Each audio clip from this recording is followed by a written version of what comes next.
നമസ്കാരം, ഞാൻ ബിജീഷ് ഉള്ളൂ. നമുക്ക് Nifty, bank Nifty, fin Nifty വരും ദിവസങ്ങളിൽ മാനേജ് ചെയ്യാനായിട്ട് റൈറ്റ് ആയിട്ടുള്ള സപ്പോർട്ട് റെസിസ്റ്റൻസ് ഏതാണ്, നമുക്ക് ഈ ഒരു സപ്പോർട്ട് റെസിസ്റ്റൻസ് നമുക്കത് എങ്ങനെയാണ് മാനേജ് ചെയ്യേണ്ടത് നമുക്ക് നോക്കാം. അതിന് മുൻപ് തന്നെയായിട്ട് കഴിഞ്ഞ ദിവസം ഒരു മാർക്കറ്റിന്റെ ഒരു സെന്റിമെന്റ് എങ്ങനെയാണ് എന്നൊക്കെ നമുക്ക് നോക്കാവുന്നതാണ്. ഒരു കാര്യം പ്രത്യേകം ശ്രദ്ധിക്കുക, ഇപ്പോൾ പ്രൈസ് ആക്ഷൻ ഒക്കെ മാനേജ് ചെയ്യുമ്പോൾ നൽകുന്ന ഒരു സപ്പോർട്ട് റെസിസ്റ്റൻസ് മാനേജ് ചെയ്യുമ്പോൾ അതിനനുസരിച്ചുള്ള ഒരു പ്ലാൻ ഉണ്ടെങ്കിലാണ് നമുക്ക് കൃത്യമായിട്ട് മാനേജ് ചെയ്യാൻ പറ്റുള്ളൂ. വെറുതെ ഒരു സപ്പോർട്ട് റെസിസ്റ്റൻസ് അനുസരിച്ച് ട്രേഡ് ചെയ്താൽ നമുക്ക് പ്രോഫിറ്റബിൾ ആകാനായിട്ട് പറ്റില്ല. ഞാൻ ഇവിടെ ജസ്റ്റ് ഒരു നാസ്തക് മാർക്കറ്റ് ഇവിടെ കാണുന്നുണ്ട്.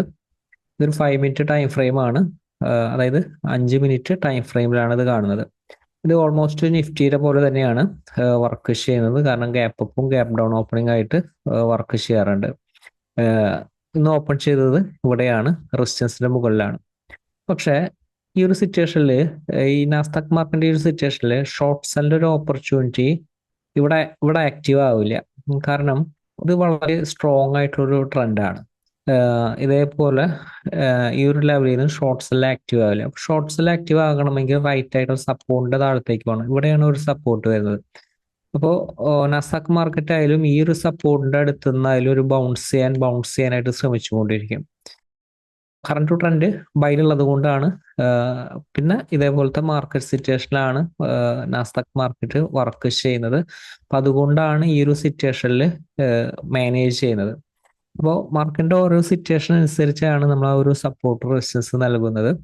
ഇപ്പോൾ പ്രൈസ് ആക്ഷൻ ആയാലും നിങ്ങൾക്ക് മനസ്സിലാക്കാനായിട്ടായാലും ലൈവ് മാർക്കറ്റ് ഇപ്പോൾ നാസ്തക്ക് എന്നൊക്കെ പറയുമ്പോൾ അത് നമുക്ക് ഈ ഒരു സമയത്ത് ലൈവായിട്ട് വർക്ക് ചെയ്യുന്നുണ്ട്.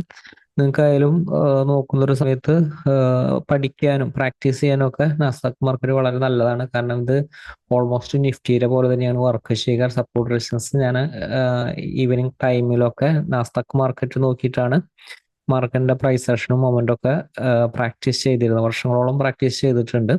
അതുകൊണ്ട് എനിക്കറിയാം ഇത് ഓൾമോസ്റ്റ് നിഫ്റ്റിയുടെ പോലെ തന്നെയാണ് ഇതിന്റെ ഒരു വർക്കിംഗ് വരുന്നത്. ലൈവായിട്ട് ഇവിടെ നടന്നുകൊണ്ടിരിക്കുകയാണ്. ഇവിടെ ഷോർട്ട് സെല്ല് ഇല്ല. അപ്പൊ ഇങ്ങനത്തെ ഒരു സിറ്റുവേഷനിൽ ഷോർട്ട് സെല്ല് ഇല്ല. നമ്മൾ ചില സിറ്റുവേഷനിലും നിഫ്റ്റിയിലായാലും സൂചിപ്പിക്കാറുണ്ട്. കാരണം ഈ ഒരു ലെവൽ വരെ അതിൻ്റെ ഒരു ബൈയുടെ ഒരു സപ്പോർട്ടാണ്. കാരണം ഇങ്ങനെയാണ് നാസ്ഡാക്ക് മാർക്കറ്റ് അത് മൂവ് ചെയ്യുന്നത്, സ്ട്രോങ് ആയിട്ടുള്ള ഒരു ട്രെൻഡ്. അപ്പോൾ നിഫ്റ്റിയിലായാലും ചില ദിവസങ്ങളിൽ അതേപോലത്തെ ഒരു സിറ്റുവേഷൻ ഫേസ് ചെയ്യേണ്ടി വരും. നമ്മൾ കഴിഞ്ഞ ദിവസത്തിൽ മാർക്കറ്റിൽ തൊട്ടടുത്തുള്ള ഒരു സപ്പോർട്ട് റെസിസ്റ്റൻസ് ആണ് നമ്മൾ നൽകിയിരുന്നത്.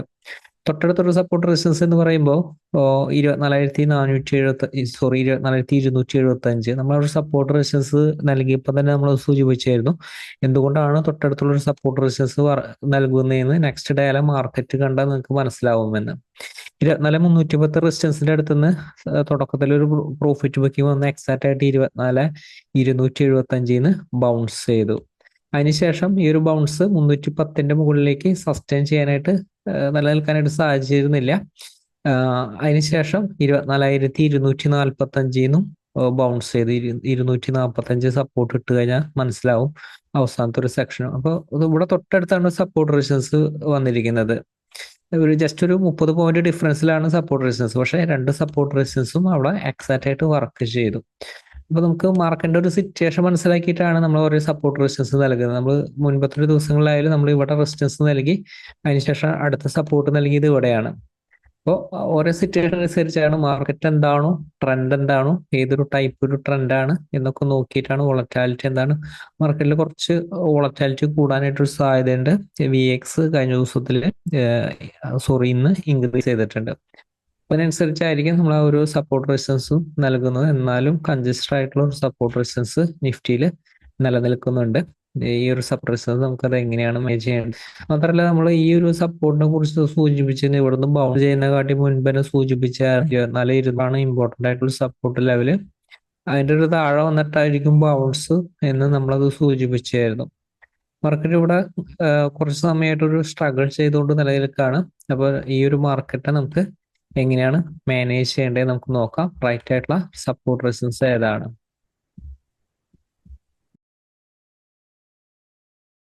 മാനേജ് ചെയ്യേണ്ട രീതി ഒന്ന് ശ്രദ്ധിക്കുക. ഹയർ ലെവല് 340 റെസിസ്റ്റൻസ് ആണ്. 340 മുകളിൽ സസ്റ്റെയിൻ ചെയ്താൽ ബൈ ഓപ്പർച്യൂണിറ്റി യൂട്ടിലൈസ് ചെയ്യാം. പക്ഷെ തൊട്ടടുത്ത് റെസിസ്റ്റൻസ് ഉണ്ട്. ചെറിയ ഒരു റേഞ്ചിൽ റെസിസ്റ്റൻസ് ഉണ്ട്. അപ്പൊ ഇതിന്റെ മുകളിലേക്കും കൂടി സസ്റ്റെയിൻ ചെയ്താൽ ഇൻ കേസ് ഇവിടുന്ന് ബൈ ഓപ്പർച്യൂണിറ്റി ചെറിയ ടൈം ഫ്രെയിമിൽ കിട്ടി കഴിഞ്ഞാൽ യൂട്ടിലൈസ് ചെയ്യുക. പക്ഷെ 365 അടുത്ത് നിന്ന് ക്വിക്ക് ആയിട്ടുള്ള ഒരു പ്രോഫിറ്റ് ബുക്കിംഗ് നടത്താനായിട്ട് ശ്രമിക്കണം. ഇൻ കേസ് ഓപ്പൺ ചെയ്യുന്നത് ഫ്ലാറ്റ് ഓപ്പണിംഗ് ആയിരുന്നാലും പ്രോഫിറ്റ് ബുക്കിനാണ് സാധ്യത. റെസിസ്റ്റൻസ് ഉണ്ട് ഇവിടെ, റെസിസ്റ്റൻസ് ഏരിയയിൽ നിന്ന് പ്രോഫിറ്റ് ബുക്കിംഗ് വരാം. അടുത്ത സപ്പോർട്ട് 300 താഴെയാണ്, 24,285 സപ്പോർട്ട് വരുന്നത്. 285 താഴെ 250 സപ്പോർട്ട് കാണുന്നുണ്ട്. അപ്പൊ അതിന് താഴെ 230 സപ്പോർട്ട് കാണുന്നുണ്ട്.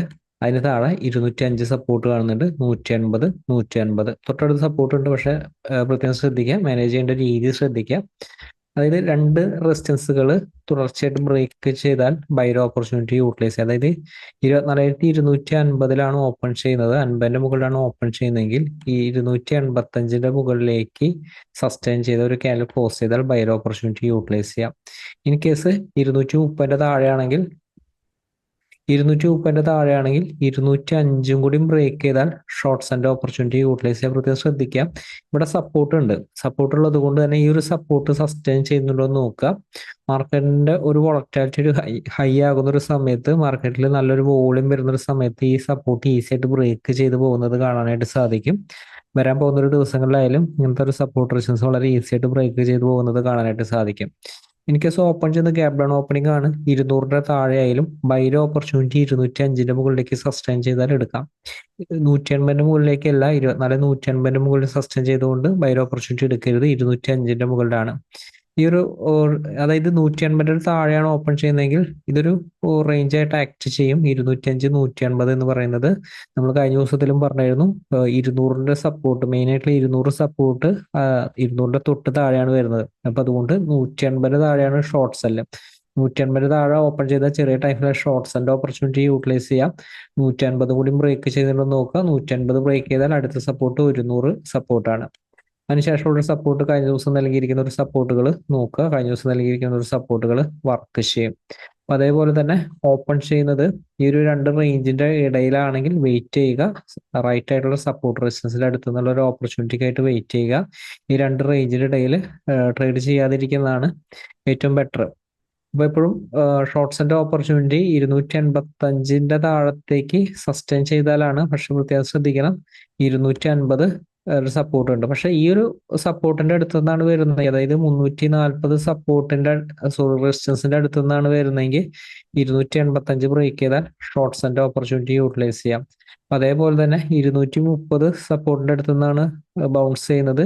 250 മുകളിലേക്ക് സസ്റ്റെയിൻ ചെയ്താൽ ബൈർ ഓപ്പർച്യൂണിറ്റി യൂട്ടിലൈസ്. ഇവിടെയൊക്കെ റെസിസ്റ്റൻസ് ഉള്ളത് കൊണ്ട് തന്നെ വരാൻ പോകുന്ന ഒരു ദിവസങ്ങളുടെ മാർക്കറ്റ് എങ്ങനെയാണ് വർക്ക് ചെയ്യാന്ന് അറിയില്ല. അതിനനുസരിച്ച് മാനേജ് ചെയ്യുക.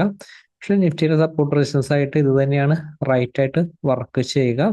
ലോങ് ടേം വ്യൂ ആണെങ്കിൽ 24,200 സ്ട്രോങ് ആയിട്ടുള്ള ഒരു സപ്പോർട്ട് മാർക്കറ്റിൽ ആക്ട് ചെയ്യാൻ പോകുന്നത്. ഇതനുസരിച്ച് നിഫ്റ്റിയുടെ മാനേജ് ചെയ്ത റൈറ്റ് ആയിട്ടുള്ള ഒരു സപ്പോർട്ട് റെസിസ്റ്റൻസ് നമുക്കത് കിട്ടും. അപ്പൊ അതുപോലെ തന്നെ നമുക്ക് ബാങ്ക് നിഫ്റ്റിയുടെ സിറ്റുവേഷൻ നോക്കാം. ഇപ്പോൾ ഇന്നത്തെ ബാങ്ക് നിഫ്റ്റിയുടെ സിറ്റുവേഷൻ ആയാലും വർക്ക് ചെയ്ത് നോക്കുക. 52,250 സപ്പോർട്ട് ചെയ്യുന്ന ബൗൺസ് ചെയ്തു. 52,385 സപ്പോർട്ട് ചെയ്യുന്ന ബൗൺസ് ചെയ്തു. തുടക്കത്തില് 52,430 സപ്പോർട്ട് ചെയ്യുന്നു. അതുപോലെ തന്നെ 52,875 ആ ഒരു ലെവലിലേക്ക് എത്തിയിട്ടില്ല. 875 റെസിസ്റ്റൻസ് നമ്മൾ നൽകിയിരുന്നത്. ഈ ഒരു ലോവർ ലെവലിലെ ഈ ഒരു സപ്പോർട്ടിൽ ഹോൾഡ് ചെയ്ത് ബൗൺസ് ചെയ്ത് ഒരു സൈഡ് വൈസ് ഒരു മൊമെന്റ് ആയിരുന്നു ബാങ്ക് നിഫ്റ്റിയിൽ നമ്മളത് കണ്ടിരുന്നത്. ബാങ്ക് നിഫ്റ്റിയിലെ സപ്പോർട്ട് നോക്കുന്നതിന് മുൻപ് തന്നെയായിട്ട് ഫിൻ നിഫ്റ്റിയിലെ നമുക്ക് നോക്കാം. ഫിൻ നിഫ്റ്റിയുടെ സപ്പോർട്ടായാലും വർക്ക് ചെയ്തത് ഇന്ന് 23,520 ഹോൾഡ് ചെയ്തുകൊണ്ട് 545 മുകളിലേക്ക് സസ്റ്റെയിൻ ചെയ്താൽ ബൈർ ഓപ്പർച്യൂണിറ്റി ആണ്. അപ്പൊ എപ്പോഴും ഈ ഒരു രണ്ട് സപ്പോർട്ടിന്റെ മുകളിലേക്ക് ഈ ഒരു സപ്പോർട്ട് ഹോൾഡ് ചെയ്ത് അടുത്ത റെസിസ്റ്റൻസിന്റെ മുകളിലേക്ക് സസ്റ്റെയിൻ ചെയ്യുമ്പോൾ ബൈർ ഓപ്പർച്യൂണിറ്റി യൂട്ടിലൈസ് ചെയ്യുക. 455 സപ്പോർട്ട്, അടുത്ത സപ്പോർട്ട് നൽകിയിരുന്നത്. 455 എത്തിയിരുന്നില്ല. 476 അടുത്ത് തന്നെ ബൗൺസ് ചെയ്തു. ബൗൺസ് ചെയ്താൽ അടുത്ത റെസിസ്റ്റൻസിന്റെ മുകളിലേക്ക് സസ്റ്റെയിൻ ചെയ്ത് നോക്കിയാൽ മതി. ബൈക്ക് ഇമ്പോർട്ടന്റ് കിട്ടാനായിട്ട് അടുത്ത റെസിസ്റ്റൻസിന്റെ മുകളിലേക്ക് സസ്റ്റെയിൻ ചെയ്യുന്നുണ്ടെങ്കിൽ ബൈക്കാണ് കൂടുതൽ സാധ്യത എന്നുള്ളത് മനസ്സിലാക്കാം. ഏതാണ് റൈറ്റ് ആയിട്ടുള്ള സപ്പോർട്ട് റെസിസ്റ്റൻസ് നമുക്ക് നോക്കാം. ഫിനിഫ്റ്റിനെ മാനേജ് ചെയ്യേണ്ട സിറ്റുവേഷൻ നമുക്ക് നോക്കുക. ഫിനിഫ്റ്റിയുടെ ഒരു സിറ്റുവേഷൻ ആണെങ്കിൽ ഹയർ ലെവല് 23,655. അപ്പോൾ gap down, gap up opening ആണ്. റെസിസ്റ്റൻസിന്റെ ഒരു താഴെയാണെങ്കിൽ ഷോർട്ട്സ് തന്നെ ഇമ്പോർട്ടന്റ് നൽകാവുന്നതാണ്. 23,565 സപ്പോർട്ട്. ഇൻ കേസ് ഈ സപ്പോർട്ട് റെസിസ്റ്റൻസ് റേഞ്ചിന്റെ ഉള്ളിലാണെങ്കിൽ 730 മുകളിലേക്ക് സസ്റ്റെയിൻ ചെയ്യാനായിട്ട് വെയിറ്റ് ചെയ്യുക. പക്ഷേ ഷോർട്ട്സിന്റെ ഓപ്പർച്യൂണിറ്റി പ്രത്യേകം ശ്രദ്ധിക്കുക. ഷോർട്ട്സിന്റെ ഓപ്പർച്യൂണിറ്റി 655 താഴെ മാത്രം, താഴെ ഒരു ക്യാനിൽ സസ്റ്റെയിൻ ചെയ്താൽ മാത്രമാണ് ഷോർട്ട്സിന്റെ opportunity. Maximum stop loss 23,730 stop loss വരേണ്ടത്.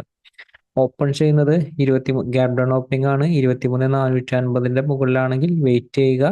480 മുകളിലേക്ക് ഒരു ക്യാനിൽ ക്ലോസ് ചെയ്യാനായിട്ട് വെയിറ്റ് ചെയ്യുക. 5 മിനിറ്റ് ടൈം ഫ്രെയിം ആണ് പറയുന്നത്. 5 മിനിറ്റ് ടൈം ഫ്രെയിമിൽ ഒരു ക്യാനിൽ ക്ലോസ് ചെയ്താൽ ബൈ ഓപ്പർച്യൂണിറ്റി യൂട്ടിലൈസ് ചെയ്യാം. ഓപ്പൺ ചെയ്യുന്നത് ഗ്യാപ് ഡൗൺ ഓപ്പണിംഗ് ആണ്. 23,560 താഴെയാണെങ്കിൽ പ്രോഫിറ്റ് ബുക്കിംഗ് വരും. പക്ഷേ ഷോർട്ട്സിന്റെ ഓപ്പർച്യൂണിറ്റി ഈ റേഞ്ചിൽ വന്ന 450 താഴത്തേക്കും കൂടി സസ്റ്റെയിൻ ചെയ്യണം. ലോവർ ലെവല് സപ്പോർട്ട് വരുന്നത് 23,390. അതിനുശേഷമുള്ള സപ്പോർട്ടുകൾ കഴിഞ്ഞ ദിവസം നൽകിയിരിക്കുന്ന ഒരു സപ്പോർട്ടുകൾ നോക്കുക, വർക്ക് ചെയ്യും. ഇപ്പോൾ നിഫ്റ്റിയുടെ സിറ്റുവേഷൻ ആണെങ്കിൽ ബാങ്ക് നിഫ്റ്റിയുടെ സിറ്റുവേഷൻ ആണെങ്കിൽ ഹയർ ലെവൽ 52,555 555. അതിന്റെ മുകളിലാണ് റെസിസ്റ്റൻസ്. അതിന്റെ മുകളിൽ ഓപ്പൺ ചെയ്താൽ ബൈർ ഓപ്പർച്യൂണിറ്റി യൂട്ടിലൈസ് ചെയ്യാം. ചെറിയ ടൈമിലെ ബൈർ ഓപ്പർച്യൂണിറ്റി കിട്ടിയാൽ യൂട്ടിലൈസ് ചെയ്യാം. സ്റ്റോപ്പ് ലോസ് പ്രത്യേകം ശ്രദ്ധിക്കുക. 555 താഴെ തന്നെയാണ് സ്റ്റോപ്പ് ലോസ് വരുന്നത്. 685 റെസിസ്റ്റൻസ് ആകുമ്പോഴേക്കും പ്രോഫിറ്റ് ബുക്ക് ചെയ്യാനായിട്ട് ശ്രമിക്കുക. ഇൻ കേസ് ഓപ്പൺ ചെയ്യുന്നത് ഗ്യാപ്പ് അപ്പ് ഓപ്പണിംഗ് ആണ്. റെസിസ്റ്റൻസിന്റെ ഒരു താഴെയാണെങ്കിൽ ഷോർട്ട് സെല്ലാണ് സാധ്യത. അടുത്ത സപ്പോർട്ട് 400 തൊട്ട് താഴെയാണ്. ഇവിടെയാണ് ഞാൻ സപ്പോർട്ട് എടുത്തിരിക്കുന്നത്. 52,390 സപ്പോർട്ട് വരിക. 390 താഴെയാണ് ഓപ്പൺ ചെയ്യുന്നത്. ചെറിയ ടൈമിലെ ഷോർട്ട്സിന്റെ ഓപ്പർച്യൂണിറ്റി യൂട്ടിലൈസ് ചെയ്യാം. 250 സപ്പോർട്ട് വരുന്നത്. അതിനുശേഷം 130 സപ്പോർട്ട് വരുന്നത്. അതിനുശേഷമുള്ള സപ്പോർട്ടുകൾ നമ്മൾ മുൻപ് നൽകിയിരിക്കുന്ന ഒരു സപ്പോർട്ടുകൾ വർക്ക് ചെയ്യുക. റെസിസ്റ്റൻസ് നൽകുമ്പോൾ നമുക്ക് ആ ഒരു തൊട്ടടുത്ത് റെസിസ്റ്റൻസ് നൽകുന്നില്ല എങ്കിൽ ക്ലിയർ ആയിട്ടുള്ള ഒരു ബൈർ ഓപ്പർച്യൂണിറ്റി ആ റെസിസ്റ്റൻസ് സപ്പോർട്ട് ഏരിയയിൽ വന്നു കഴിഞ്ഞാൽ യൂട്ടിലൈസ് ചെയ്യാവുന്നതാണ്. കാരണം അടുത്തൊരു റെസിസ്റ്റൻസ് വരെ മാർക്കറ്റിന് മൂവ് ചെയ്യാനുള്ള ഒരു സ്പേസ് ഉണ്ട്. പക്ഷെ കൺജസ്റ്റഡ് ആയിട്ട് ഉള്ള ഒരു ഏരിയയിലാകുമ്പോഴാണ്, കൺജസ്റ്റഡ് ആയിട്ട് നിലനിൽക്കാൻ സാധ്യമായിട്ടുള്ള ഏരിയയിലാകുമ്പോഴാണ് ഇങ്ങനെ തൊട്ടടുത്തുള്ള സപ്പോർട്ട് റെസിസ്റ്റൻസുകൾ നമ്മൾ നൽകുന്നത്. നമുക്കിപ്പോൾ ഇത്ര ലെവലുകൾ ഉപയോഗിച്ചുകൊണ്ട് നമുക്ക് ബാങ്ക് നിഫ്റ്റിനെ മാനേജ് ചെയ്യുക. റൈറ്റ് ട്രെൻഡ് നിലനിൽക്കാനായിട്ട് സാധിക്കും. ഇപ്പോൾ നാസ്ഡാക്ക് മാർക്കറ്റ് മാർക്കറ്റ് നടന്നുകൊണ്ടിരിക്കുകയാണ്. ബൈ തന്നെയാണ്. ബൈ ആയാലും മാർക്കറ്റ് അതവിടെ എക്സാക്റ്റ് ആയിട്ട് വർക്ക് ചെയ്യുന്നില്ല. പക്ഷെ ഇതിന്റെ ഒരു ആക്ച്വൽ സ്റ്റോപ്പ് ലോസ് ഇതാണ്. ഇവിടെയാണ് ആക്ച്വൽ സ്റ്റോപ്പ് ലോസ് യൂസ് ചെയ്യേണ്ടത്. എന്നാൽ മാത്രമാണ് റൈറ്റ് ബൈ അവിടെ വർക്ക് ചെയ്യുള്ളൂ. ഇപ്പൊ വരും ദിവസങ്ങളിലായാലും നോക്കി കഴിഞ്ഞാൽ അറിയാം ഇതെങ്ങനെയാണ് വർക്ക് ചെയ്തിരിക്കുന്നത്. ഈ ഒരു സപ്പോർട്ട് എങ്ങനെയാണ് എടുത്തിരിക്കുന്നത്, മാർക്കറ്റിന്റെ ഒരു ട്രെൻഡ് എങ്ങനെയാണ് ചേഞ്ച് ആയിരിക്കുന്നതൊക്കെ നിങ്ങൾ നോക്കുക. അപ്പൊ എക്സാക്റ്റ് ആയിട്ട് ആ ഒരു സപ്പോർട്ട് റെസിസ്റ്റൻസിന്റെ ഒക്കെ ഒരു വർക്കിംഗ് നിങ്ങൾക്ക് മനസ്സിലാക്കാനായിട്ട് സാധിക്കാം. മാർക്കറ്റിൽ വലിയ അവസരമായിട്ട് നമുക്ക് ഒരു ദിവസം അപ്ഡേറ്റിൽ വീണ്ടും കാണാം. Thank you.